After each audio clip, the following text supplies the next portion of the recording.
Good afternoon, everyone.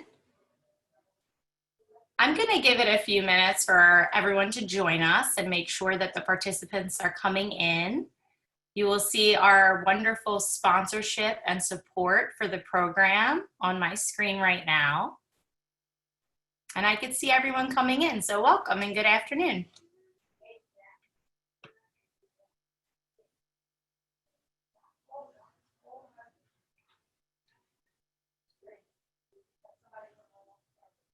You can see the numbers going up. That's good. Welcome, everybody. Good afternoon. Just going to give everyone a minute to log on.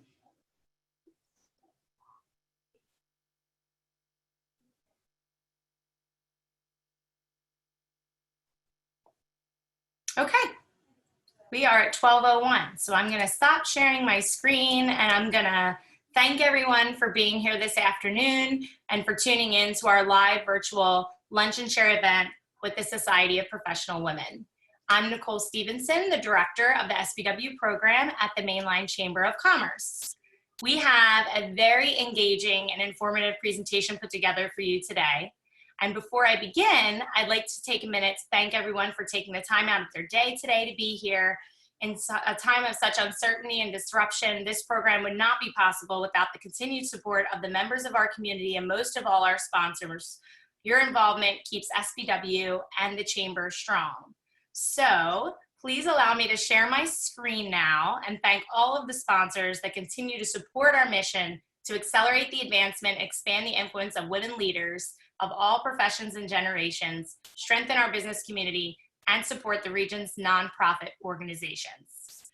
So I am going to, like I said, share my screen, and we asked for a little bit of grace today. I believe all of our panelists were talking about that to make sure that we do things well. Here we go. Guys, I'm Jen Ryan, so I am Jen from Jen and Bill in the Morning here on Philly's B101.1, and B101 is so happy to be a sponsor of the Society for Professional Women, and we want to welcome you to today's event, which could not happen without our sponsors. So I'd like to take a minute right now to thank them. The champion sponsor, Wells Fargo. Communication sponsor, Comcast Business. Employee benefit sponsor, USI Affinity, My Benefit Advisor. Women's Health sponsor, Mainline Health. Diamond sponsors, B101.1, Women Helping Women sponsor, Fidelity Investments. And education sponsor, St. Joseph's University. And now our platinum sponsors, Stradley, Ronan, Stevenson, Young. Hi guys, it's Phil Tafro from the Jen and Bill Show on Philly's B101.1. Thank you so much for listening to us every morning. And right now, I'd like to thank the gold sponsors of today's program. 1847 Financial, Closets by Design, Enterprise Holdings and Fleet Management, First Trust Bank, Mainline Today, Montgomery County Community College, MRS Audio, TechWise Group, UGI AmeriGas, United Healthcare, Univest Corporation, Valley Forge Casino Resort, and Vertex. And thank you to our silver sponsors, Aqua, CSL Bayring, Devereaux Advanced Behavioral Health, Ernst & Young, Giant, Lord & Taylor, Morton's The Steakhouse, Pico, Pictures by Todd Photography, Seasons 52, Suburban Square, Valley Forge Tourism and Convention Board, and WSFS Bank. Okay, yay, virtual applause. So, there we go. Okay, at the Mainline Chamber of Commerce, we are focused on connecting our members with business, leadership development, and talent. It is vital to the strength and recovery of our region, and we are responding to current affairs on multiple fronts. We encourage you to visit mlcc.org to view our many resources that are available and for updates on information and events. Our next Society of Professional Women event will be on Thursday, September 2nd with award-winning sports journalist and analyst, NFL reporter, and columnist Ashley Fox, presenting on Going Farther Together, Lessons from the Sidelines. You can register for that event now at spwmainline.com. You can continue to help us serve you by communicating with the Mainline Chamber of Commerce staff and also by interacting with us online and on social media using our hashtags, hashtag MLCC and hashtag SPWMainline. Thank you again for your support. We are all stronger together. In order to continue our efforts to connect individuals with one another through networking during today's program, we will be sending the list of attendees from today to all attendees and sponsors with information on how you can identify up to 2 individuals that you would like to have a 15-minute conversation with. And we will attempt to put you in touch with each other so that you can also receive a copy of the recording, which will also be available at spwmainline.com. As most of you know, giving back to the nonprofit community is a big part of our SPW mission. Today, we'd like to highlight the Cystic Fibrosis Foundation of the Delaware Valley. The mission of the foundation is to cure and provide all people with cystic fibrosis the opportunity to lead long, fulfilling lives by funding research and drug development, partnering with the community, and advancing high-quality specialized care. Please support them by learning more and visiting their website at www.cff.org/Delaware Valley.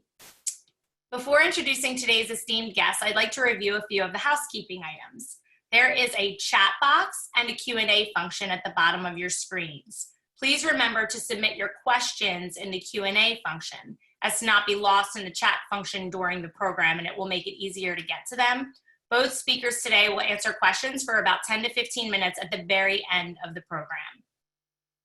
There have been many conversations surrounding inequality over the last few months. This event pertaining to inclusive workforces was actually scheduled 1 year ago and is even more relevant now, a crucial time to be discussing inclusivity, equity, and diversity. While today may be the beginning of the conversation for many, it certainly won't be the last. We hope this program today will ignite positive and productive outcomes for individuals and our business community. I'd like to thank Alyssa Carpenter, Dr. Nicole Stokes, and Shari Williams for your flexibility while working with me to bring an engaging presentation to our audience. We are so appreciative of your time and attention, and we look forward to learning from you all shortly. At SPW, we are proud to partner with many companies that live our mission and vision. Our champion sponsor, Wells Fargo, is one of those partners. It's my pleasure to introduce to you Tiffany Tavares. Tiffany serves as Vice President of Community Relations at Wells Fargo, where she implements the company's corporate responsibility priorities through strategic philanthropy, stakeholder engagement, and team member volunteerism across the Northeast. She currently serves as a member of Governor Tom Wolf's Pennsylvania Commission for Women and serves on the board of Esperanza Temple Contemporary and is board chair for Monument Lab. Tiffany? Nicole, what an introduction. I love your energy and I love that video, so thank you so much. I am thrilled to be here with all of you today, and that is strange to say and feel, being that I am in my living room right at this moment. I am one of approximately 180,000 Wells Fargo employees that have the privilege to work from home. And of course, we have about another 80,000 employees that are still managing our branch locations, striving obviously to provide safe and secure environments for you to still, have your homes and your businesses moving forward. I think it's important to note that most recently we announced that we will be donating the processing fees generated from the Paycheck Protection Program, which is an estimated $400 million total to support nonprofits, including community development financial institutions, or CDFIs, helping small businesses recover from the negative impacts so far of this year. Through this new Open for Business Fund, we will continue to support small businesses, particularly those owned by racially and ethnically diverse people, with capital, technical support, and long-term community resilience programs. And I just want to make sure that I take a moment to acknowledge that, because I think that this information could be very crucial and beneficial to a number of your members during this time. And we're trying to do all that we can to support the small business community. On a personal note, this Saturday actually marks my 3-year anniversary with the Wells Fargo Foundation, which is remarkable. For the past 3 years, I have overseen, as Nicole mentioned, our CSR programs and our foundation investments, specifically in the greater Philadelphia market, greater Pittsburgh, and central Pennsylvania.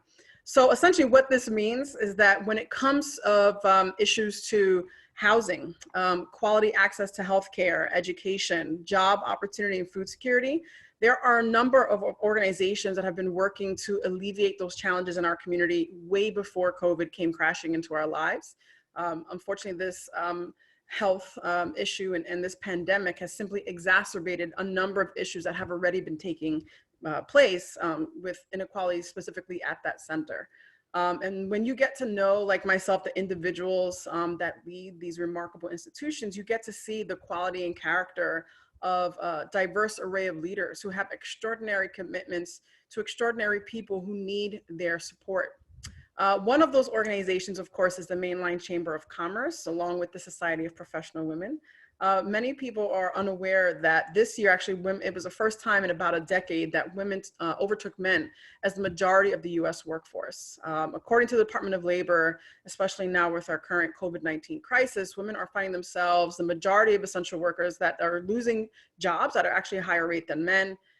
Specifically impacting women of color. And so to me, the fact that all of you are taking time to not just be part of this program, but also for your membership, your investment as a supporter and member of this organization is key, because you are lifting one component of a system that has the opportunity to make or break all of the progress that women of all shapes, sizes, creeds, and colors have made to our society. So we do not take your participation and your investment in SPW and all of the individuals here today. So we thank you. One of the women I have the pleasure and honor of introducing today is Miss Alyssa Carpenter. Her consulting, training, and speaking work helps to bridge communication gaps to create more inclusive workplaces. She has delivered a TEDx talk on authentic workplace communication and has been featured in media outlets, including Forbes, NPR, ABC, Fox, CBS, among others. That is not a resume I ever want to follow, by the way. In December of 2019, I had the very exciting opportunity to be actually a guest on her podcast, Humanize Your Workplace. The episode was called How to Empower Others and Give Them a Chance to Shine. And I assure you, you are in for a treat today. So please join me in welcoming to the virtual experience, Alyssa Carpenter. Thank you so much, Tiffany. I appreciate you and everything that you've been doing and Wells Fargo. Thank you so much for sharing that just incredible information. What I'm going to do now is hopefully share my screen. So cross your fingers that it works okay. I think we got it. So thank you so much. And as Tiffany was saying, the work that we're doing, it can also be emotional. So the things that we're going to talk about today are not easy topics. Take the time that you need, take the moments that you need as we move forward.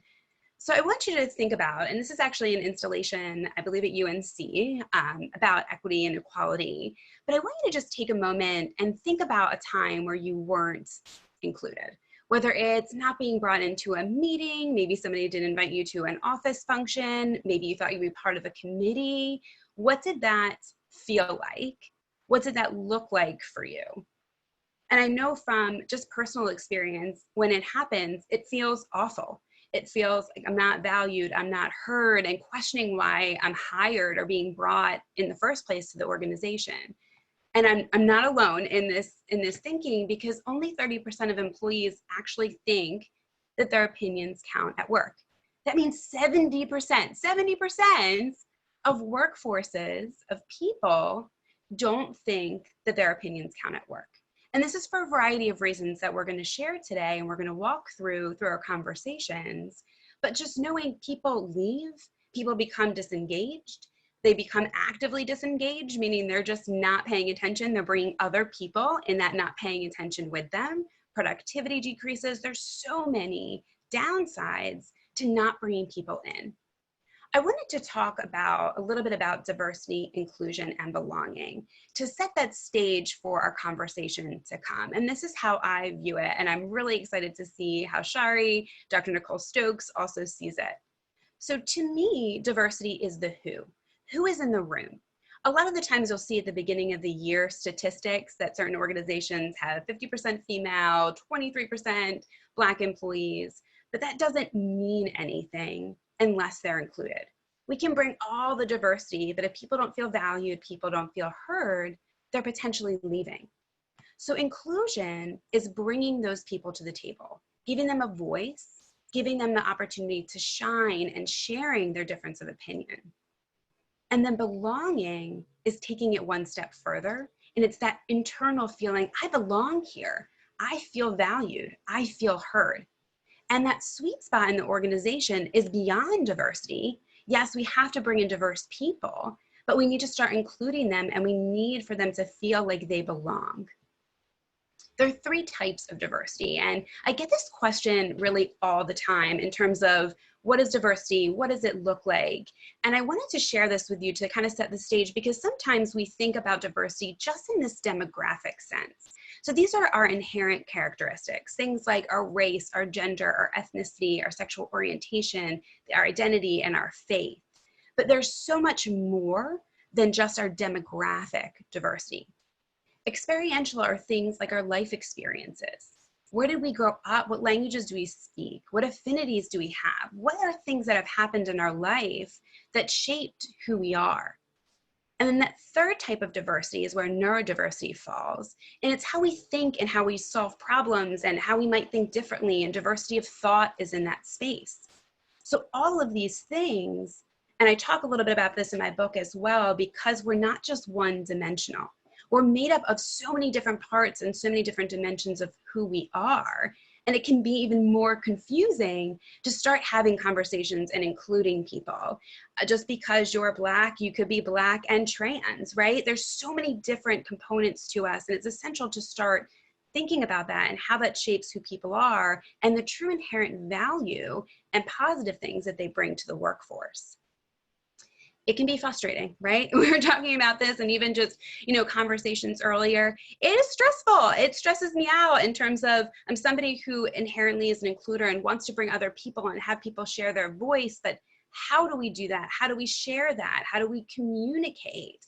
And sometimes it really can feel like we're supposed to solve all of the problems. In a conversation even yesterday with Dr. Stokes, just talking about now being hit with all this information at once. What do you say? How do you say it?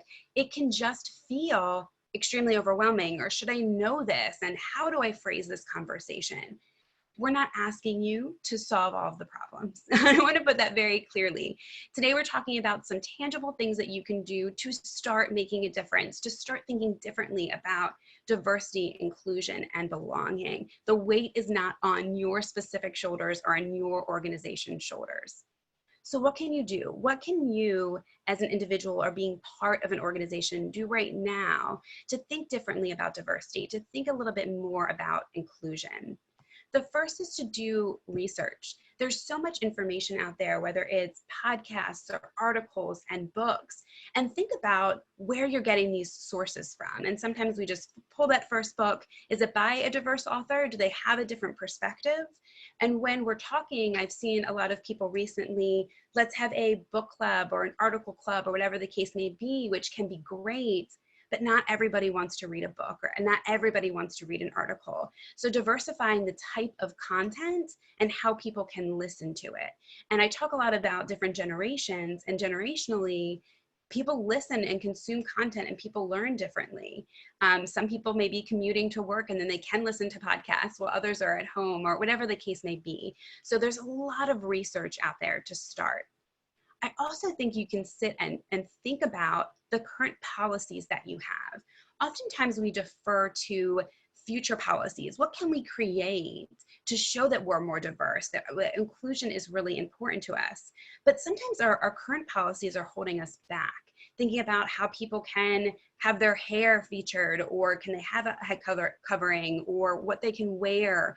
All of these things are probably in your current policies. So taking some time and reading these and thinking, are they inclusive, or are we inherently excluding people from the current policies that we have? If you're like Nicole or in similar positions and thinking about events, or I talked about it a little bit with podcasts or books, looking at the speaker lineup you have, is there really a difference in who you're bringing to the table? And again, it's not just skin color or gender. What stories are people telling? Are you sharing differently abled stories and experiences? Really looking big picture about these speakers. And it might be different if you're physically in a room, but everybody's right there front and center too on Zoom. And you can very clearly see if there's diversity in who you've brought in. thinking differently and expanding that talent pool through partnerships. I think a lot of questions, and I've had people reach out and say, well, I want to hire the best person, the most qualified person for the role, regardless of race and gender and ethnicity. And it's not about hiring unqualified people for the roles. It's about expanding where you're getting your pool from, or your applicants from. Thinking about building partnerships maybe with HBCUs, maybe it's an internship program for high school students and giving them the talents and skills to realize I can do this in college and then I can come in. Connecting with chambers of commerce, thinking more broadly about where you're getting that talent pool from, so you have diversity in the people that you're potentially going to hire that are qualified for those roles. Thinking about and conducting a pay audit. It's really interesting looking and working with organizations on a consulting space to see who's getting paid what. You know, you have people who've been at the organization for a long time or short term, maybe it's different genders or races or ethnicities, and it's not equal. But we don't always take that time to take that step back and look and see what's happening, right? Reveal that curtain a little bit so then you can make adjustments. Get to know the people that you work with. And this is foundational, and not just about diversity per se, but it's about building trust. And I'll talk about that in a moment. But we really need to get to know the people that we work with to be able to include them. Who's challenging the status quo? What different experiences do they have? How can we bring them to the table? And it starts with developing a relationship and building that trust. Because if we're going from, I don't really know you, I haven't really talked to you, to let's go to all the meetings and be best friends and I want to bring you in this, it can sometimes feel that you're the token person of a race, a religion, a gender. And that's not what we're looking for. We're looking to really build those relationships. So start when thinking about sponsoring employees. It's different from mentorship, where you're imparting knowledge and maybe giving skills. This is saying, Nicole, you're awesome. I'm going to go talk to the supervisor and say, you need a raise or you need to be considered for this role. It's about tapping people in who you know are qualified for those particular positions or experiences. And now, even when we're virtual, there's so many other components to people's jobs. Who can we tap? Who can we sponsor? Use those context clues and address people by name. It might sound silly, but sometimes we forget to use people's names when we acknowledge them, we talk about them, especially if we're going into a different department. So if I'm going to say that Shari from marketing has a great input and would be a really valuable resource, I should use her name instead of, oh, that person in marketing was just helpful. Acknowledge them at the same time you're sponsoring them. Using those context clues. Behind me, you'll see they're just a banner, you know, if you see that, or you see a plant on the side, where did you get that? That's interesting. Or I hear your dog. Use the information that you have to start developing those relationships. And it's more than just telling people what to do. I can give you all these resources and share all these things, but I need to show you as a supervisor, as a leader, as an individual contributor, what does inclusion look like and how am I modeling that for my employees? And follow up and follow through. Do what you say that you're going to do, especially now working virtually. If you said that you're going to bring this person in or going to be more diverse or whatever the case may be, follow up on what you need to do, because it then is very easy to lose trust. Trust is hard to gain and even harder to maintain. And I wanted to share a couple of questions, because sometimes these questions can be difficult of how do I get to know people, or what, you know, how do we work together? And this might seem, again, like a simple question, but if you're not asking people how they like to communicate, and I am a text person, we usually defer how we like to communicate for other people, that person might not be getting the message or even understanding it. So asking people from the get-go, how do you want to communicate for routine matters? Or what about emergencies? Is it text, instant message, call, Skype call, whatever the case may be? If you want the other person to respond, you need to understand what format or platform they're willing to answer with and will be working for. How do you pronounce your name? Again, I am really bad and I try so hard to pronounce people's names correctly. And LinkedIn just put in a feature, which I'm so excited about. Next to your name, you can say your name out loud so people can hear. My last job, I I worked at Wharton and was every time like, please don't ask me to say students' names when they graduate. Like, I don't want to be the one to mess this up in their moment. But asking people how to pronounce their name and write it phonetically, however you need to remember and understand. And I want to just share these quickly, and I'll switch it over to Dr. Stokes for some more information. But it's important to also recognize your employees and say thank you and be very appreciative.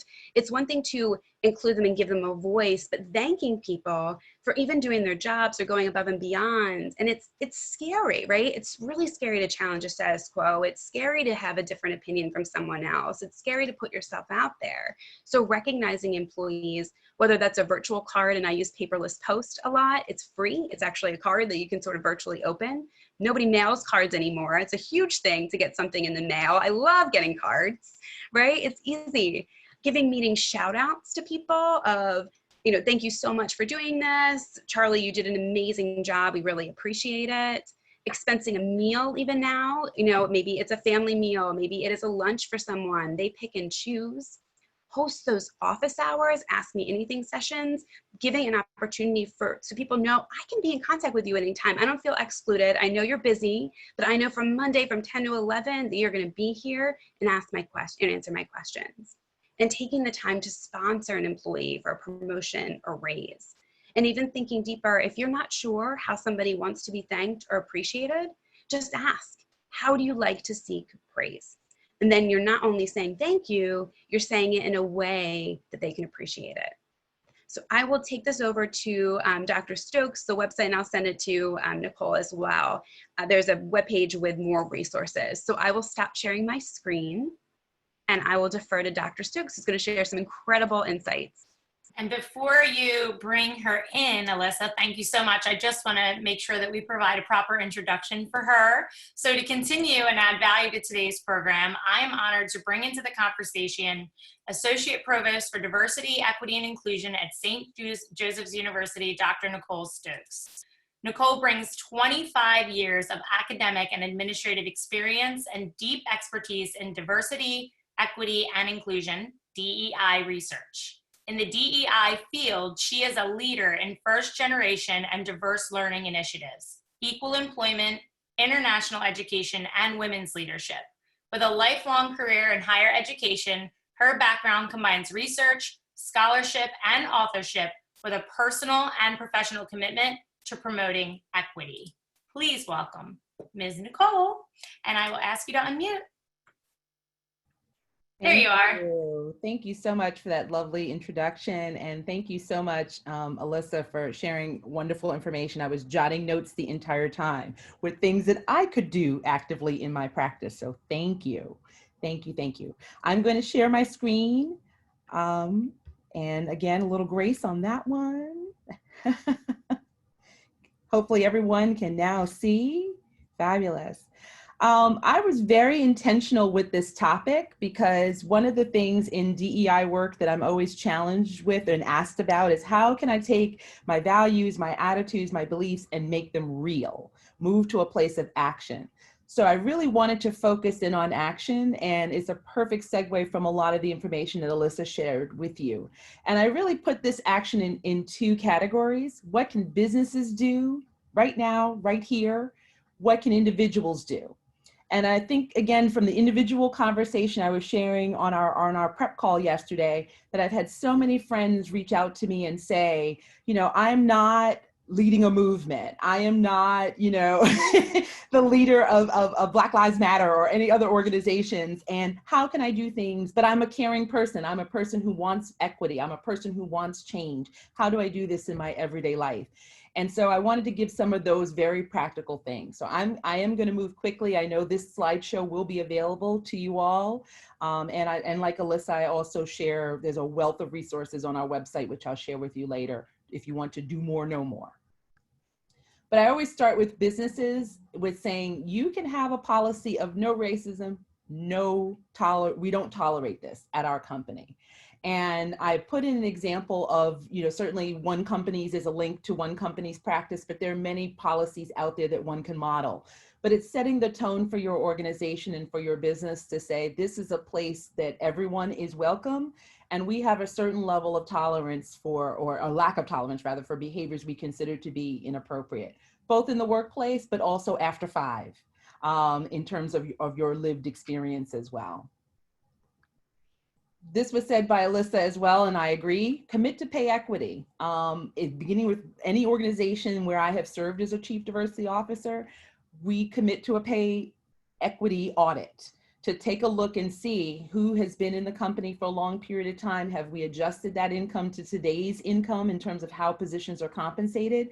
And I will share from personal experience, very early in my academic career, I discovered that I was the lowest paid person in my department. And that is not a good feeling in commensurate to the experience of all of the things that I brought to the table as a junior faculty member. And so from that moment on, many years ago, I started to commit to every institution to say, this is something that should be part of our practice every 3 to 5 years, to do an audit to make sure that we are adjusting for today's pay.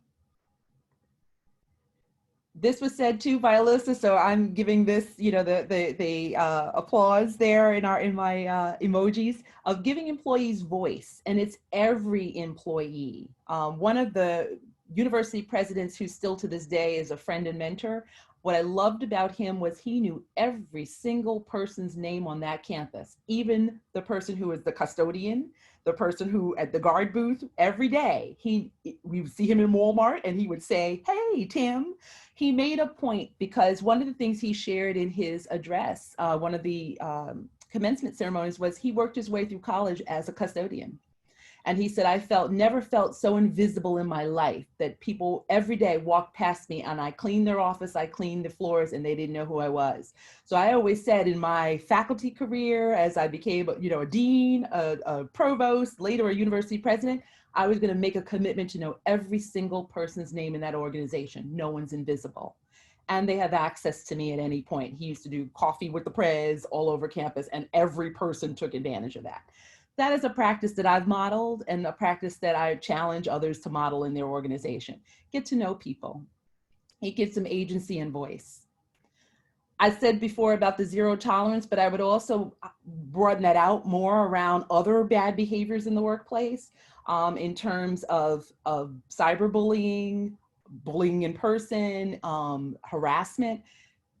This is where I'm challenging businesses to say, when you see actions that don't align with your company values, or at least what you articulate as your company values, this is something that people are watching.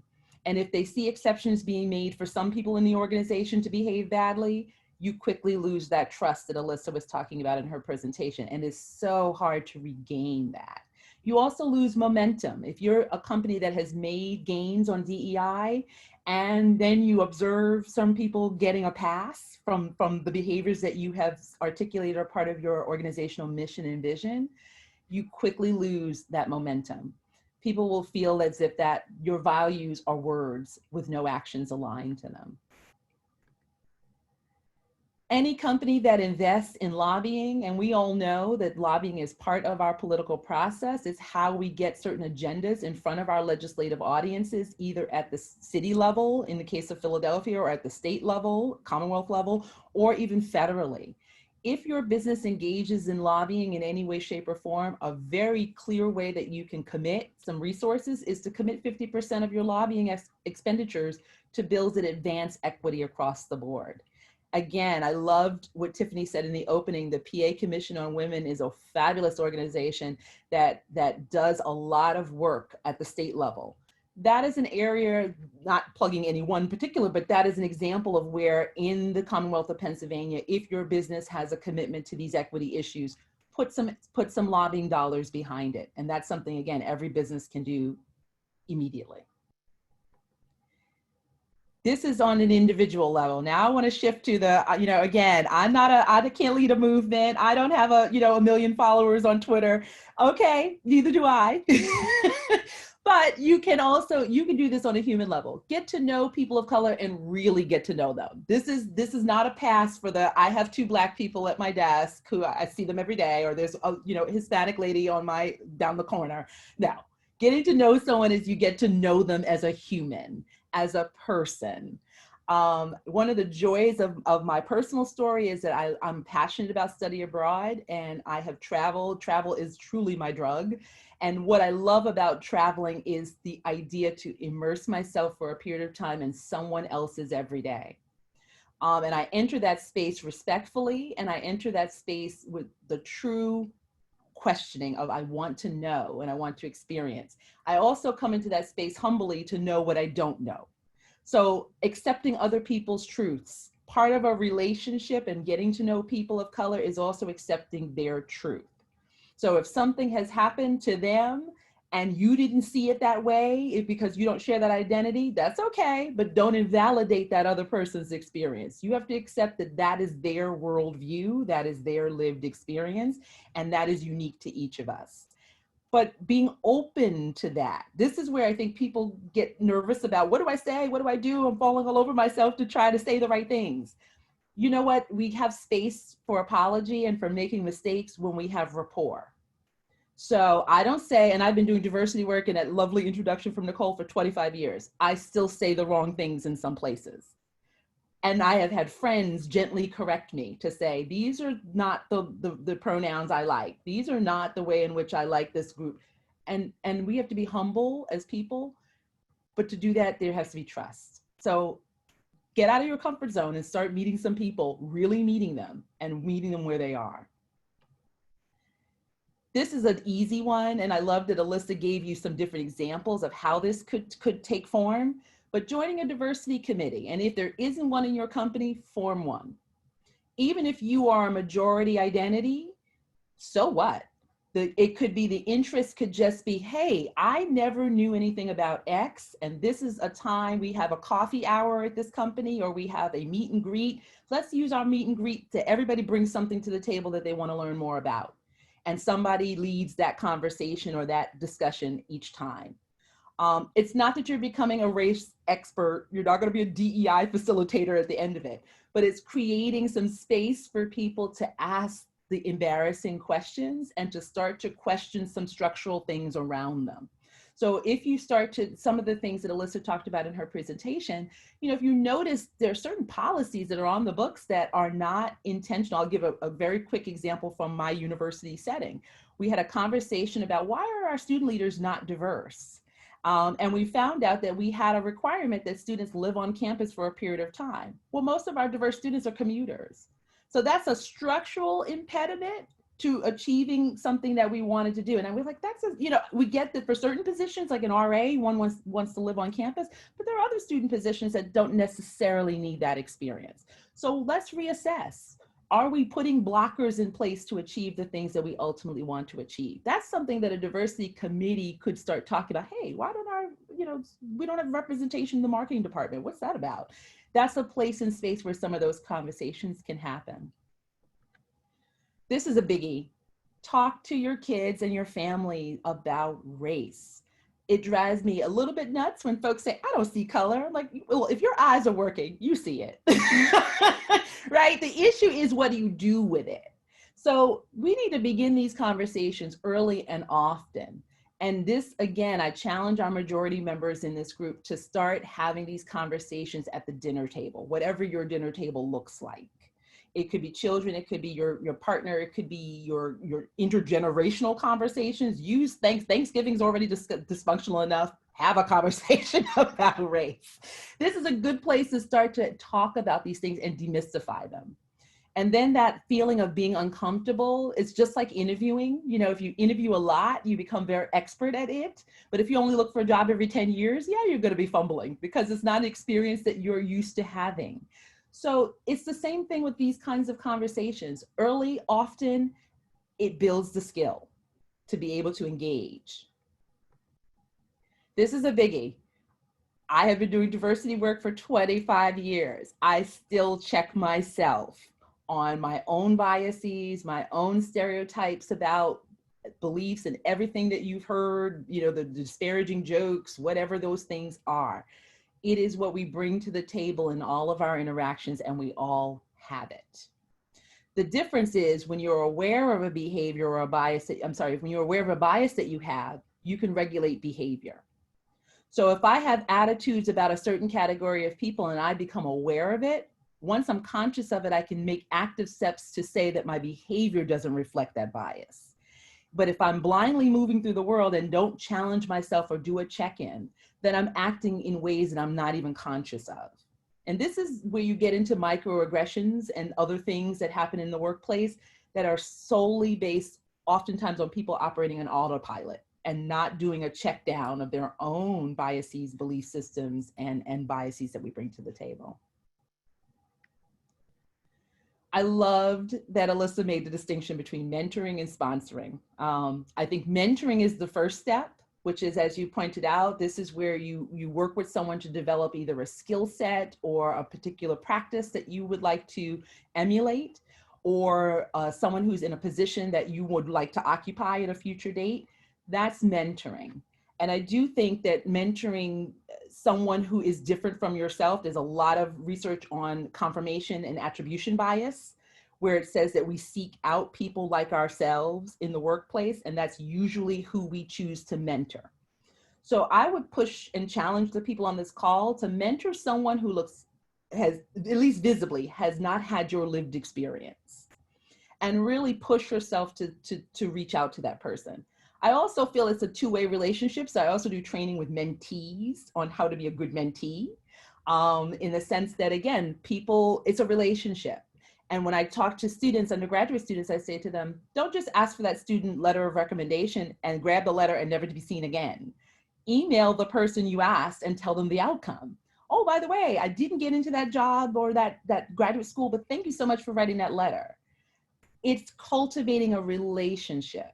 And I tell them, I have someone who has written me letters of recommendation and has known me since I was 17 years old. She's now a colleague, but she was a friend and mentor and wrote me my first letters.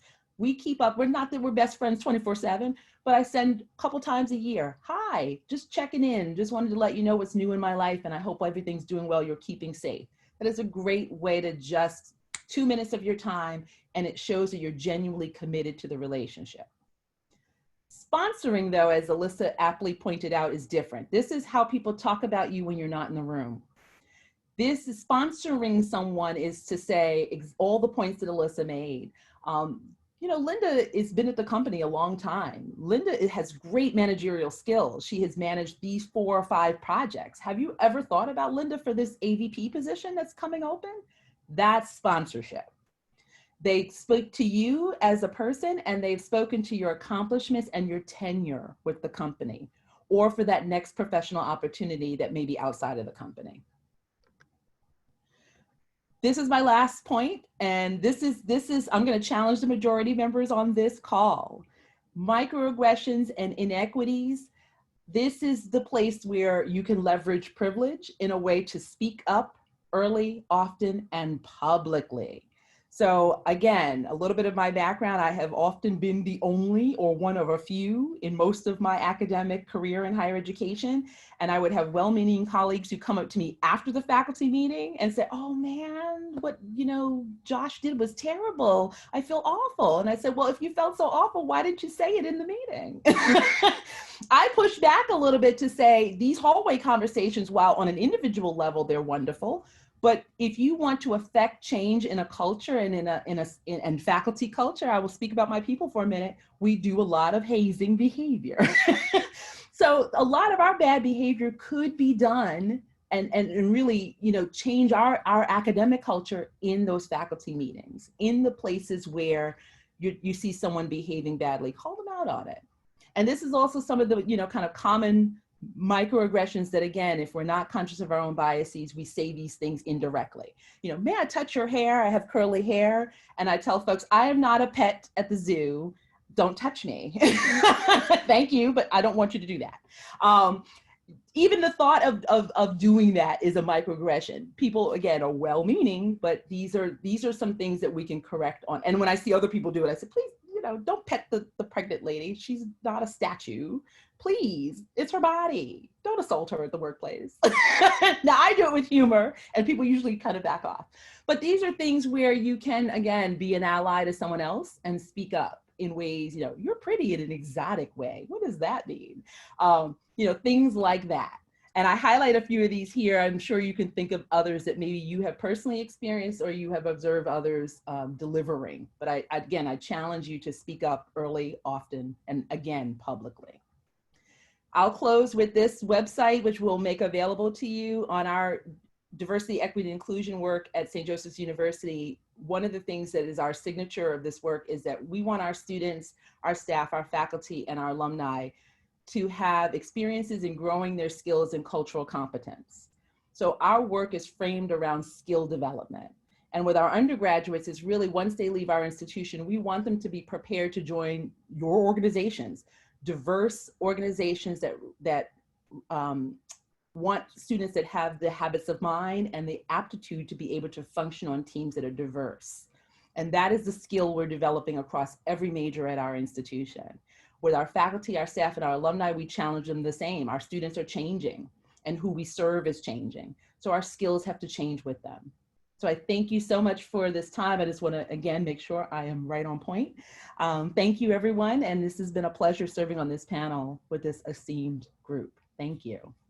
Thank you so much. That was incredible. I thank you and Alyssa for providing such great presentations that we could visually see, but now we're going to get into more of that engaging dialogue that is so important. So I am thrilled to introduce our moderator for today's discussion, Shari Williams. Shari joined the Action News team in March 2014, and before arriving in Philadelphia, Shari covered major events that made national and international headlines in her career span across Dallas, Texas, Miami, Florida, Birmingham, Alabama, and Jackson, Tennessee. In her free time, Shari is an active volunteer for many community groups and charities and is passionate about mentoring young girls, which is great that she's with us today. Among the many individuals she considers to be role models, she most admires Dr. Martin Luther King Jr. Her favorite quote from Dr. King is, "An injustice anywhere is an injustice everywhere." And I thought that was a really great way to start the discussion. So thank you for sharing that, Shari, and please welcome, and let's welcome back Alyssa and Nicole as well. Yay, virtual applause. I learned so much, and this is such an important topic. And for so many of us, it's maybe just now getting to our attention, but for some of us, this has been top of mind maybe our whole life. Maybe for some of us, we've felt that disparity and we've seen where the work needed to be done. And for me personally, this is so exciting to see so many people who don't look like me joining the conversation and people who do look like me also making it very clear. It matters. It matters to us. So I think collectively, the voices together, I really hope that these types of conversations, and quite frankly, I want to just applaud the Chamber at the main line and the Society, of course, of Professional Women to take on this topic. And know you planned it a year ago because there is value in this and there is value in diversity at the table. And this conversation was great. So thank you to Alyssa and also Nicole. I've noted not to necessarily get too much into your title and the work that you do, but you know, the education, it matters what people can bring to the table to enlighten us and get our perspective out of where we are to where maybe we could grow. So I want to open that, with that said, with that question for those who are listening, who are members of the Chamber, who are trying to figure out, okay, I do want to go into action. I want to get into action steps. So I want to start with you, Alyssa, and ask you, for those who say, I'm not comfortable with this isn't really my area, but they know now I moved to do something. What's that baby step in your mind to just get those things going? Because that first step may be the hardest, but it's the most important. Yeah, and I think sometimes we are afraid to say something or ask people questions because we don't want to offend people. So if you're nervous to do that and starting having conversations, picking up a book, listening to a podcast, grabbing another resource to just give yourself a little bit more knowledge so you feel more secure in the questions that you're asking. Oftentimes, people have come to me and said, well, what do I say Black or do I say African American? And the foundation of that was they were so nervous to start a conversation or to say anything and felt paralyzed at that front. So acknowledging and giving yourself some tools, some experience, some research, so then you start to have these conversations. It's helpful. I'd also consider putting yourself in situations where you are the minority. So whether, and right now it's a little bit harder virtually, but there are so many different meetings and events and things that you can go to gain some more information, to start getting uncomfortable or getting more comfortable with being uncomfortable. I like that idea, making yourself a minority in some capacity. Maybe the only woman, maybe the only man, maybe the only one from the South, maybe the only one whose parents are Jewish, whatever the case may be. Nicole, then how do you get into that portion of saying why it's important to be transparent? One of the things I like that you said was to simply, if you had rapport with people, then people could be more forgiving. That really stuck out to me. So when we talk about being afraid, as Alyssa said, maybe to engage people, how then can we show people the transparency of, I am uncomfortable, but I want to do this? Yes.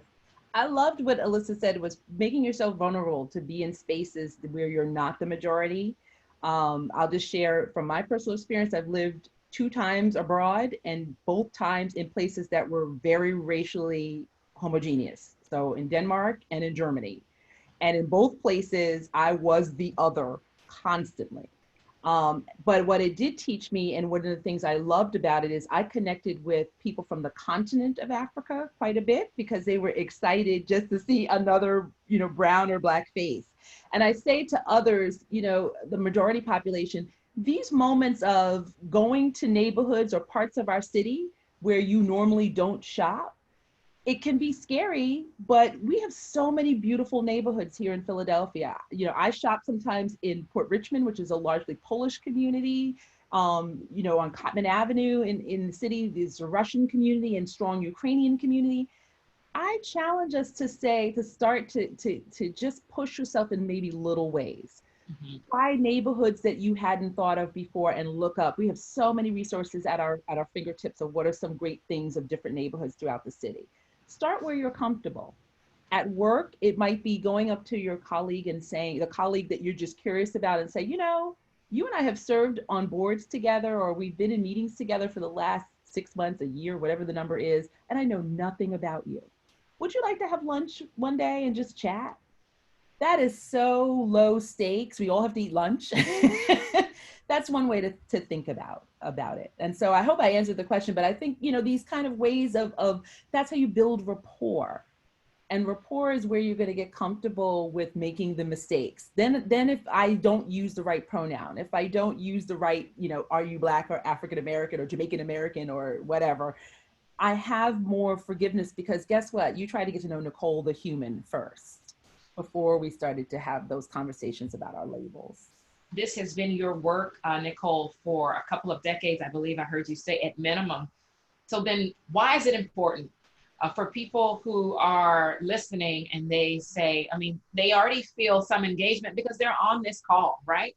But let's say they want to how do they formulate in front of other people? Maybe if there are others who maybe are in those categories of, I don't understand what's going on. And maybe in these circles, particularly for those who aren't Black and brown and they want to be more aligned as an ally, of what can they say to their friends and family? Can you speak to that a bit?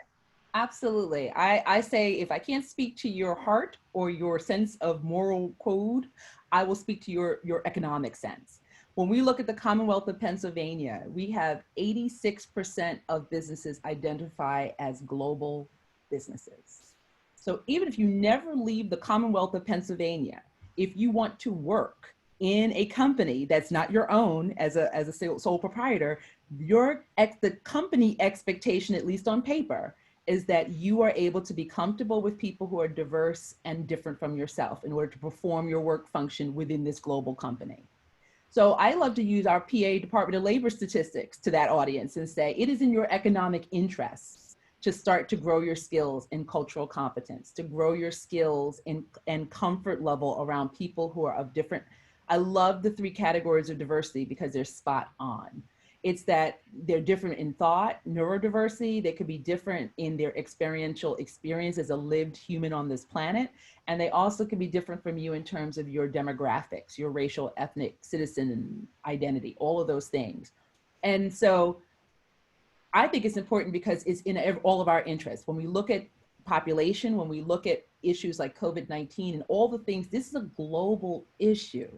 We are experiencing it in Philadelphia, but others are experiencing it with us as citizens of this planet. And the planet is diverse in all of those three categories we just highlighted. Yeah, I see what you did there. I totally see when you say, if it's not in my heart of, I just naturally want to surround myself with different people. Well, then let's just get to the bottom line of maybe results and show you where diversity matters. If the wallet or the economics of it can get your attention first, maybe we can draw people in from there to get them to care in their heart from there. Alyssa, you said something that got my attention, which was, I believe you said, only 3 out of 10, 30% of people at work even feel heard. Did I hear you right? They strongly agree, yeah. Yeah, so listen, I work at 6ABC. It is by far the best environment I've ever worked in. But one thing I'd say in that building is we also see where we can do better and what we want to do better. But then I have people who maybe will say it in some places, but they won't take it maybe where else they need to go. Even though people want to hear it, why are we at that level of people feeling they aren't heard? And what can people who feel that way in their workplaces, what can the individuals who are employed there do better to be heard? And what should managers and business owners who I know are listening, what can they do to connect to make sure that that number isn't so low? And I see it as both ways, as you were mentioning, as being an employee and a supervisor. And I think sometimes we think it's the other person's responsibility. So as an employee, it's the responsibility of my supervisor to ask me questions, to invite me to the meeting. But you as an individual contributor have a voice and something to share. So even thinking kind of simply of where we are right now, if you're going to a virtual meeting or a meeting in person and you get an agenda ahead of time, look through the agenda, see what you might be able to give, you might be able to share, and share that information. Make that commitment to yourself. I'm going to share this. Get that opinion out there. Follow up with your supervisor afterwards if you don't hear any feedback during that time. Continue that relationship. Some of it too is about performance and showing up and following through. It's not just, and how we communicate it. It's not just, I want this, I want to challenge this, I want to change this. Why and how, and are you listening to the pain points of the organization, right? What are some things that we're really struggling with? How can what you're doing or your experience and expertise help that? Once you're part of that and part of kind of the process, you'll feel more valued and you'll be given the space to speak up more. But if you're just speaking and you're not hitting points that are really solvent and issues, you're going to continue to feel not valued because what you value might be very different from the organization sees as a foundation. Yeah, that's a good leadway into this next question I want to ask Ms. Nicole, and that is about the unconscious bias. There are people who have great intentions, they want to do well, but maybe there are some things that they grew up thinking were okay, maybe some habits that they've picked up just along in the circles that they are in, or whatever the case may be. So how can we even identify unconscious bias, and can you define it a bit for us? Sure. So biases come in really two primary groups, right? There are ones we know of and we're aware of, and then there are ones that are unconscious, ones that are, again, operating in the background, just like a program on a computer. And so most microaggressions come in that latter category where it's operating in the background and we're not even aware we're usually doing it. And so there are some really nice self-inventories online. There are some on our website, and I'm sure in the resources that Alyssa provided, that can do a very quick check down on one's perspectives on different, it's a scale to ask you questions about your comfort level with certain things. And as you score it, you get a sense of where your biases might be. I would also challenge that's the individual, but I would also challenge at our business level to invest in quality, diversity, equity, and inclusion training. And I highlight quality because not every diversity, equity, and inclusion training is done in a way that there are different pedagogical approaches. So do some homework rather than just say we've offered training. And my favorite answer to folks who are like, oh, I went to DEI training last year, I don't need this. So like, okay, I've been doing this for 25 years and I go to DEI training all the time to grow my skills, to know how this work has changed and evolved. You need to be there all the time because it is not a one and done. Check, I'm a, I love racial equity, done. It is a lifelong process because our community, our people, the people around us is changing. Language. Perfect quick example, when I do safe zone training on our campus, generationally, the use of the word queer is very different. I'm in the 40 and up crowd, and that is a word I'm just never going to be comfortable with because it had a very different connotation in our generation. Today's LGBT community has reinvented that word. So that's a classic example of if I had gone to safe zone training 25 years ago, check. I would have missed the memo on how these terms and concepts have evolved and the today meaning of those things. On that note, I also then want to ask you about microaggression. It's a word we see, it's popping up on Twitter, we see it on our Instagram. And I was thinking the other day, I mean, for me, trust me, I have to educate and read myself. It's what I do. That is my job. And I'm like you, Nicole, I don't know everything. What I knew yesterday is what I knew yesterday. And I'm looking to see, hey, is there a new conversation happening on that very same topic that could enlighten me? And this was one of those words where I found myself, digging. So what's the simple way of what a microaggression is? I use this analogy. I say it's like getting a paper cut. All of us have experienced a paper cut and it's a momentary ouch, right? But imagine if you got 1,000 paper cuts a day. It's the death by 1,000 slashes, if that makes sense. So it's a cumulative effect. So the one time someone says to someone, wow, you're really pretty for a dark-skinned girl, that's colorism. That's a microaggression under the umbrella of colorism, preferring fairer skin to darker skin. Someone who hears that, that's the ouch, that paper cut. But imagine if that one person has heard 25 of those today. And imagine if you cut yourself on your body in 25 different places. Those ouches are going to aggregate and begin to add up. And so as the deliverer of microaggressions, that's one place that I like to lean into that group to say, think about your words and word choice before you say things, because you are the deliverer of that paper cut. To the recipient, I also build agency there to say, the example I use with my curly hair, people come up to me and want to pet it. And I'm like, I'm not a chia pet. I'm not an animal at the zoo. Please don't touch me. And I do it in ways that I use humor. That's my style. But I say, wherever your agency comes from, there's power in saying to people, these are my boundaries. And this is how I prefer to be addressed. Or this is not acceptable in how you've just addressed me or touched me. That's the other thing I do in trainings. I spend the whole day at work and I manage to keep my hands to myself. And those folks who are handsy, there are people out there who are those people. I tell them, put your hands in your pocket if you need to. But again, in my trainings with people, I say to them, remember that your intention is one thing, but how it lands is something else. Right. So you have to be conscious of both parts of that process. You may intend to just put a hand on someone's shoulder and pet them or touch them, but how they receive it might be very different than your intention. And we as humans have to be mindful of both parts of the process.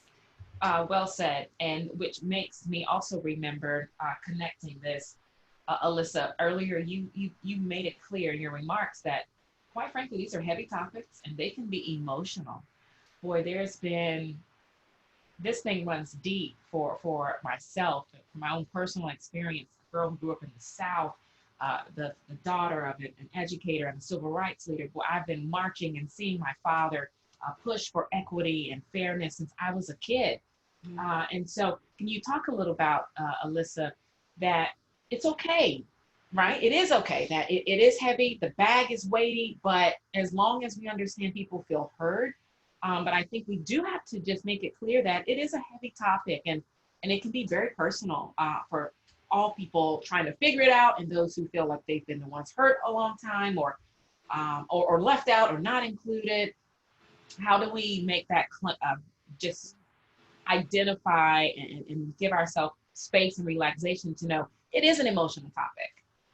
Yeah, it's a great question. And my business name is Everything's Not Okay, and That's Okay, which is essentially the foundation of everything that we're talking about. And just to acknowledge that and understand that. And it's difficult for different people in different ways, right? It's some people right now, it's just so much information and feeling like they're drinking from a fire hose and that we've done wrong for so long and they don't know what to do. It's just emotional in so many different ways. And saying that and being transparent and vulnerable of, I just need a moment. I don't really want to talk about this right now, or let's hold on, whatever it is, it's okay to take that time. And when I work with organizations in a consulting capacity, even looking at their employee assistance programming, and there is counseling and things that are included and they're not necessarily being used. So using that time and talking with people, because we can't let it just sit here, right? These are issues that people have been facing for hundreds and hundreds of years.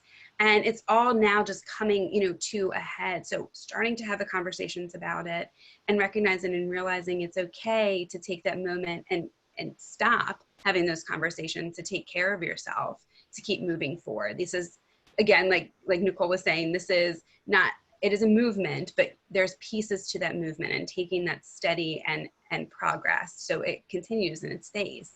Yeah. Self-care has been so critical, and it can feel like overload. And you're trying to just, get up and still function in the day and find yourself in this. Some may say it's a new world, but again, for some, it's been the reality of not feeling included. And so I think it's so great to just have the conversation where people who haven't been paying attention to it can really see it does have a real root to it in some regards.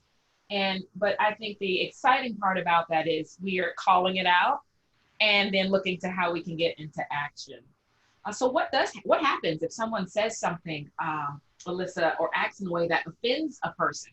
So sometimes when things happens to us or to you, sometimes we can feel like it was our issue or our problem. So how do we empower ourselves in a way where people will hear us and hopefully take it the best in our way to explain it to what we're saying is offensive?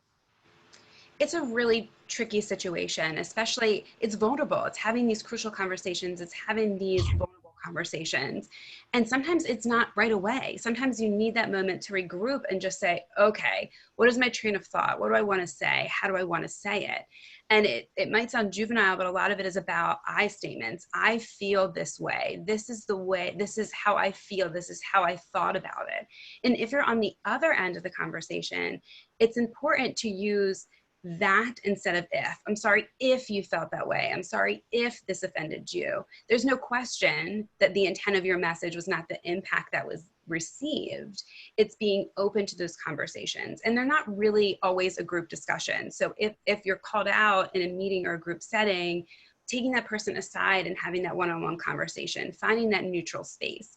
Maybe it's not in your office or their office where it seems like somebody is in charge and somebody isn't. It's taking a walk. Make yourself equal playing fields when you're having that conversation. But it's difficult. It's difficult, and it's by no means easy.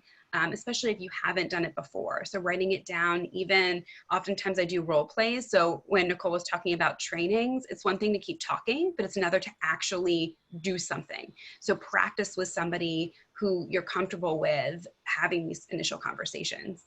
I want to say that Dana Jackson, who's one of the participants, weighed in the chat, just saying she took a moment to mentor a young African-American young woman, and that she had a connection and rapport with her to the point that she had enough rapport so she could ask her, hey, what is the best phrase, or what is your view? Should I refer to you as Black or African American? And Dana Jackson is just making it clear she was able to ask that question because she built the rapport and had the opportunity, probably, I'm sure, to let that young lady know she mattered enough for her to even care. And so I think when people know we approach them with a space of we are asking because we're trying to do better, then there will probably be less offense that will come out in that dialogue. You'll be less offended by the questions. Dr. Nicole, I wanted to get back to something you said that got my attention because as a woman and a woman of color, we surely, in going for interviews and jobs and getting placed, I mean, we've had to, and personally, make sure and push for fair pay.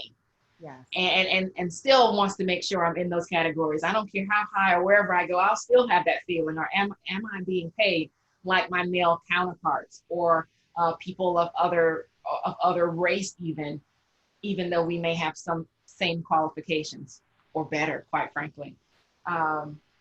So how do we get into this part where you said conducting the wage audit? That got my attention because, man, if those who are running businesses or in management could make that a part of their own priority, because they have the power to do it. And that's what we're asking people. If you have the power to make a change that will make a difference, then please do it. And again, I'm sensitive to the fact that not every, public and private institutions, that information is not always publicly consumed. So in a situation where you don't necessarily want to disclose, every individual salary, setting up a committee of someone that includes your vice president or whoever your chief human resources officer is, your chief diversity officer, and a member, some representation of your cabinet, whether that be your CFO, your COO, whomever that is.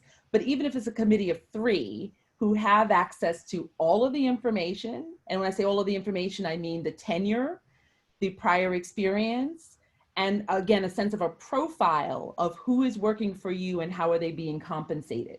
And the 3 people in that room would be able to do your audit and then disclose aggregate data to your company. So when I say aggregate data, it could be median income, and I don't like averages because averages are swayed by the very top and the very bottom, right? Those are your outliers. Median is a much better representation of the middle. So you could say by rank or by position in this company, this is the median income for somebody who has 3 to 5 years of prior experience and who has been with the company a tenure of 3 to 5 years. And that gives people a sense of the benchmark. And then they can see where they are in relation to the benchmark and then follow up with an individualized conversation with HR. To me, that's a transparent process and a way in which a company could say, we care about this, and this is why we do this every 2, 3, 4, 5, whatever the number is, but a regular occurrence. And it builds trust. Yeah. Then people know that they don't have to necessarily be paranoid about, this person came in after me, and is this person getting more money, and why? Because you've attached the wage with the prerequisite experience prior to them coming and the tenure of their time at that company. And you've given people a benchmark to see where they are in relation to the middle. Got it. Okay. I think if there's anything Alyssa wants to add in that topic, this portion of the questions from us, our chat, is wrapping up, but I believe we may have some other questions that Nicole may have from those who are listening.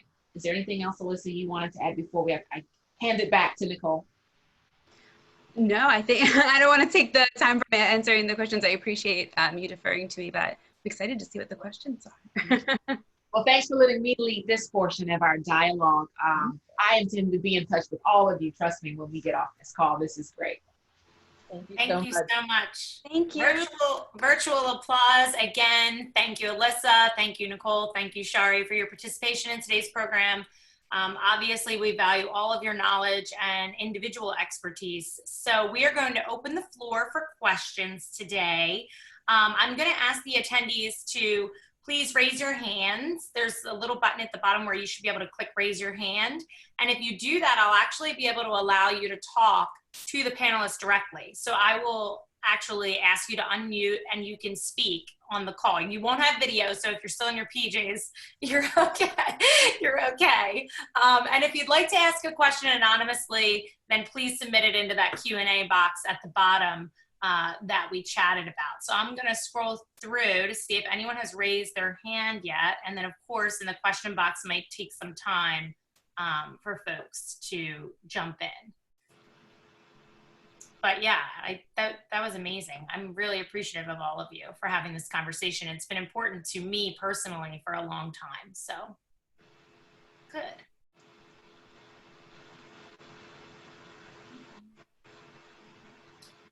Who's going to be my first brave person?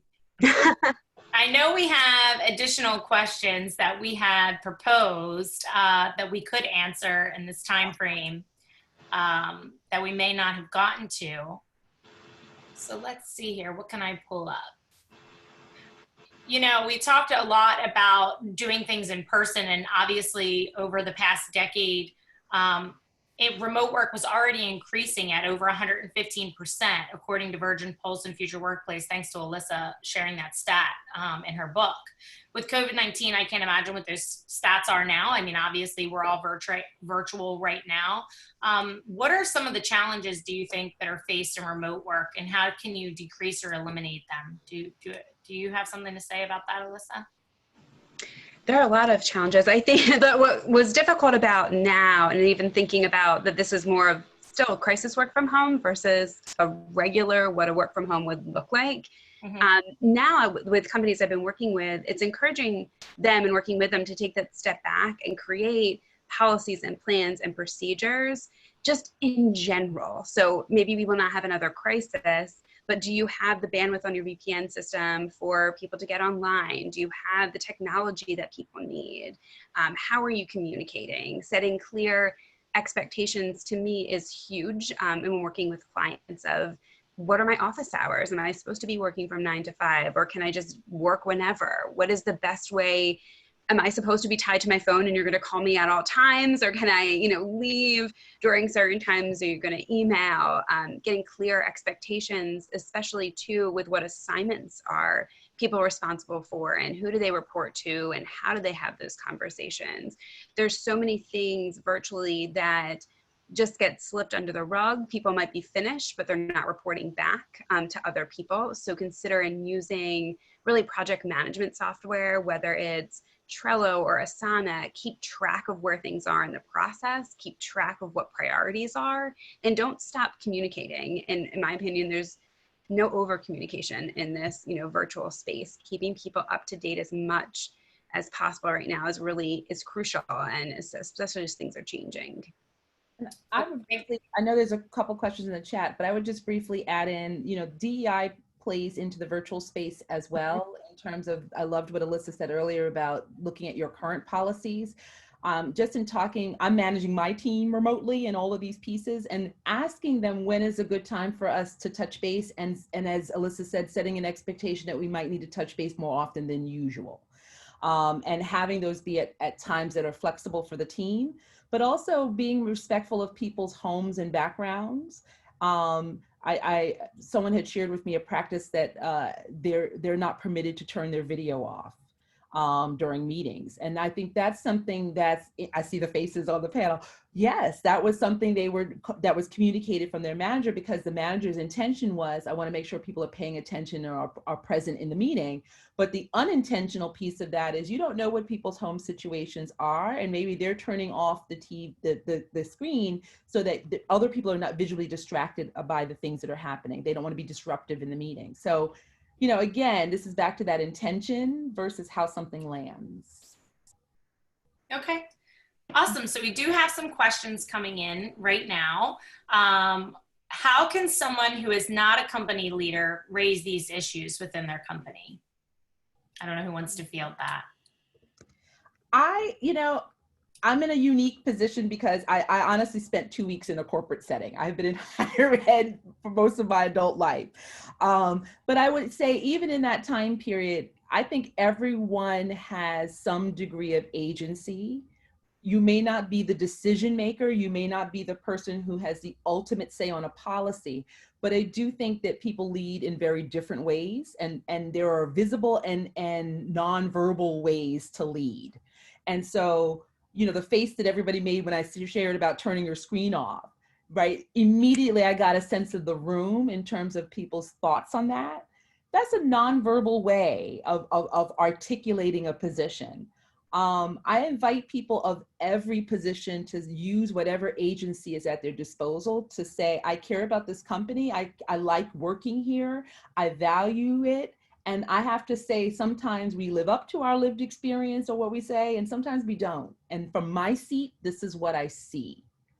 And I feel every manager should be open to that. if you want to lead people well, because that's the critical feedback that we all need. And I say we all because my staff checks me on a daily basis in good ways. And I tell them that feedback loop works both ways. If I'm stepping in something, or I trust your leadership and that I hired competent people to work with me and for me. So I expect that you will return that feedback to me as a person trying to lead you. I'm getting to know you and getting to know how you work. So it's a relationship and it's a process, and I'm going to make mistakes, and you are too. I also see it going back to what you were saying earlier, Nicole. One to me is showing what behavior you're looking for. So model and share that behavior so others can see it. And it feels icky sometimes to me to try to make a business case for something. I'm thinking everybody should inherently want to include other people and everybody should inherently want to care. And that's sadly not the case.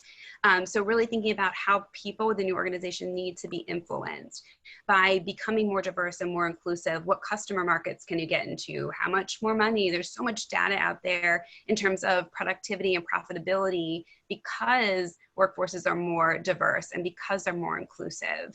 So see what cases that you can make for the type of work that your organization does, and look at the financial piece to it. How is being more diverse and inclusive going to enhance the bottom line of your organization?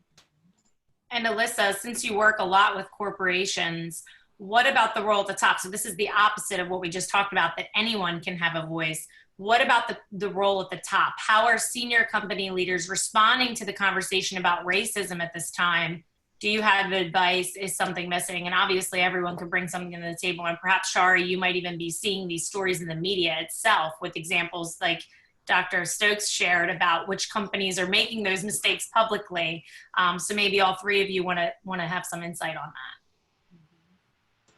Sure. It's interesting to see what the messages are. So some organizations are putting a message out there, and that message is not reflecting who or what or how the organization's practices are. And that leads to a lot of confusion, a lot of mistrust of saying, Black Lives Matter, and you look at the board and everybody is white and male. So we're making these messages or saying these things, but not actually doing anything about them. When organizations put their money where their thoughts are, it's a major difference. So adjusting to where, and thinking as an organizational leader too, who are your vendors? Who are you bringing in to buy and sell different products? And every organization needs a vendor for something.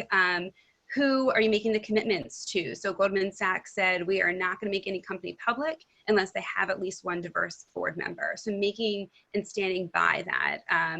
Nike, huge messages with Colin Kaepernick. You see now Adidas and Reebok retweeting and sharing their information just to show that they're aligned with this message. So there are different ways that you can do it, but it's not just the message. You have to back up the message that you're giving out. And I would just jump in quickly to say higher education, I think organizations have to lean into their own history. And I've shared this in another presentation. I am one of 2% nationally of African-American women who are full professors. 2%. Think of all the colleges and universities nationwide. And so I say that to say we have to challenge our own industries, including, reflection begins at home. So at St. Joseph's University, we have work to do in this area to have our faculty, our staff reflect the students that we are serving. And that student is changing. In every industry, I would challenge you to look around the room. Now, at 3 different institutions, I've had cabinet positions, and I've been the only person of color in those rooms. So I'm saying we have to challenge ourselves in every industry to say, are we living up to what we verbally say we do in terms of our practice? I would say for those of us who are at the table, whether you look like a Black and brown or person of color at all, it's a mindset, as we talked about. If you say this is important, then let the action follow. And for those of us who are at the table and in the room, quite frankly, sometimes we have to help push and nudge our colleagues along. And it's not because maybe they don't get it or they don't want it, but they don't maybe understand the level of urgency.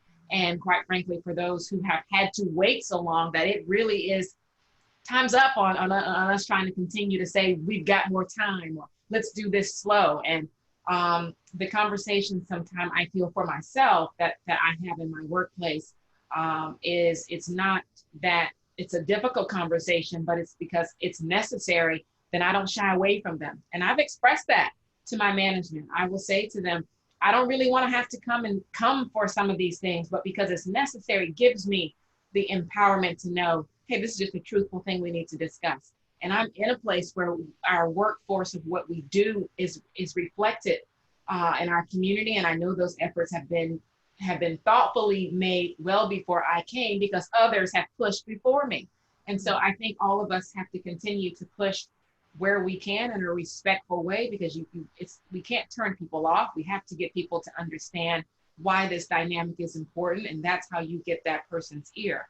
From a coverage standpoint, as a journalist, yeah, we've watched these various companies try to step out and figure out how to respond, and we've seen some be more thoughtful than others, and we've seen people have to make correction.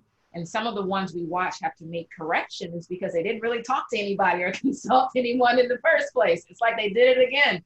And then they're like, oh, so that's what you meant. And then, the process starts over. And I know there can be latitude for that. And also in our field, we understand always there are some people that we may not be able to move from their far left or far right or top or bottom edge, right? But there is a percent of the people who are listening and do feel, I want to grow, so how am I going to do that? That voice of percentage is out there. And as a journalist, we are glad to just give people the truth on a daily basis so you can see, okay, I heard that, what can I do with it? But I think to see some of these companies at least come out to say where they stand. The other thing we're trying to make clear as a journalist is some of these things are not about being political.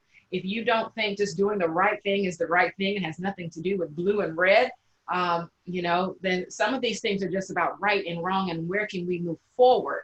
And if you don't stand for some of those things, then I'm not going to let that stop me as a journalist from saying we're going into the facts. If you don't want to see the reality that 2% for her industry, for Nicole, and that it sounds like we can do better. If you don't see that, that's not about having an opinion, that's just a fact.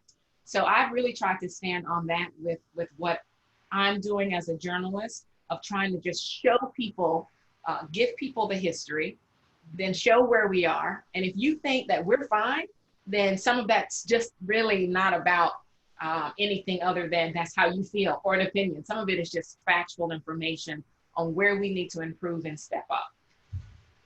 Thank you so much. And before we end, and I appreciate that you use the word urgent, because actually one of the questions was addressing how do we make a business case to make diversity more urgent. So I will ask that question and then ask for final thoughts from you all so that we can close our program on time today. Whoever wants to start, since you were just talking, Shari, let's go to Nicole. Nicole, would you mind sharing why this is so urgent and your final thoughts for the day? Yes, I come back to something we said earlier. Whichever argument makes it urgent, use it. So if the value is, or if the argument is a value one, to say what kind of world do we want to live in, what kind of society do we want to have, that's one way in. Another way in is there's been so much research around diversity of thought and productivity in the workplace. Come at it with we want to be better at our company, at our craft and our practice. And this is proven literature that shows how we can get there. That's one other way in. Another way in is that economic argument. This is in our business interests to do these things. Whatever works. I'm saying move us from talking to action. One of the things, again, throughout my entire career that probably every colleague who might be connected with me will say is a theme, is it drives me nuts to be in the same meeting over and over again where we're talking about the same thing every week. I like to move us to a place where things are done and accomplished, and where incrementally we move to a shared vision of where we want to go. And that's why I like these very practical things that every business, every human can do. You don't need to be the great Reverend Dr. Martin Luther King. You don't need to be Gandhi. You can be Jennifer and do these 4 things at work as Jennifer. No one needs magical powers or the ability to have charismatic leadership to do these things.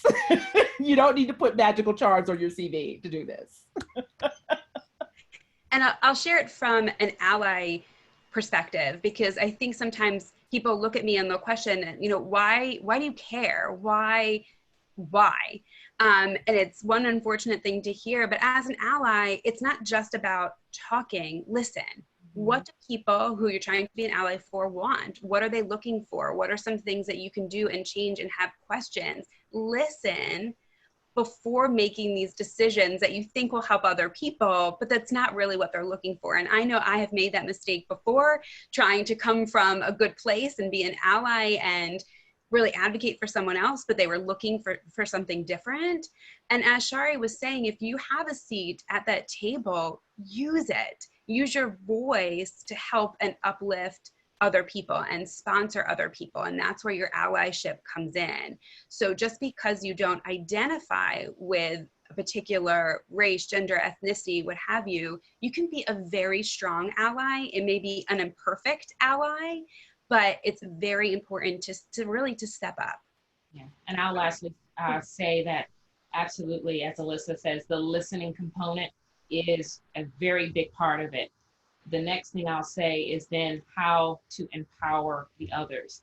I know that there are other people who share in my sense of what needs to take place and what needs to happen and how we can make our workplace better, but maybe they're not as comfortable as me.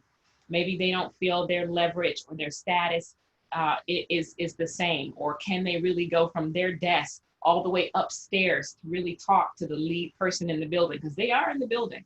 The leaders in the management, they're right there in the building, but who really has the comfort to go in there and talk? And when I know that there are colleagues or friends of mine who have something they want to say, and they're trying to figure out how to do it and should they, the empowerment that I know that they've come to me for in the first place is to let them know their voice does matter. And if it matters, then let's get it heard. And I have seen that from what I can do, is because I'm not shy. And because I'm just not, you know, that's just has a lot to do with my background of how far I've had to push to be where I am.